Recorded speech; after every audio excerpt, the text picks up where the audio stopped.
खुलुमबाय। गोजोन फुंबिलिनि गाहाम हामलायनायखौ बयनिसिमबो जासिहरनाय थाबाय।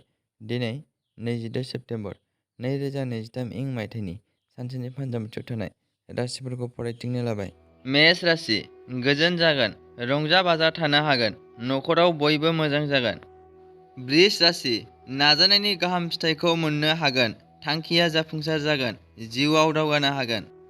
मिथुन राशि, बायदि गाज्रि जाथाय जानो हागौ, गोसोखौ गाज्रि मोनगोन, जेंना नुजाथिगोन। कर्कट राशि, गोजान जायगायाव दावबायनांनो हागौ, जाब्रबथायजों मोगा मोगि जागोन, सांग्राङै सोलिनाया मोजां। सिंह राशि, बेसेन गोसा मुवा बेसाद मोनगोन, गसाइखौ सिबियोब्ला साना गाहामैनो बारलांगोन।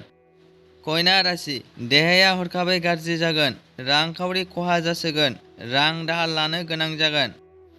तुला राशि, फालांगियाव दावगानो हागोन, मोजां खामानि आखायाव फैगोन, दोहोन बांसिनगोन।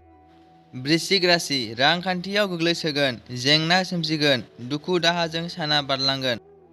धनु राशि, नखराव गाहाम रादाब फैगोन, बिब'नि हाबानि रादाय जाफुंगोन, रंजा बाजाजों साना बारलांगोन।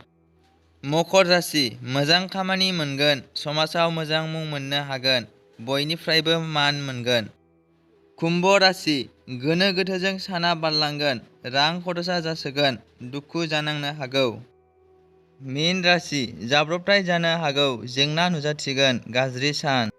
दिनैनि राशि फरायथिंनाया एसेनोसै। बेजों लोगोसेयैनो बुहुमनि साफ्रोमबो सुबुंफोरनि थाखाय दिनैनि साना गाहामैनो बारलांनो थाखाय आनान गसाइनाव आरज गाबनाय थाबाय। गोजोन्थों।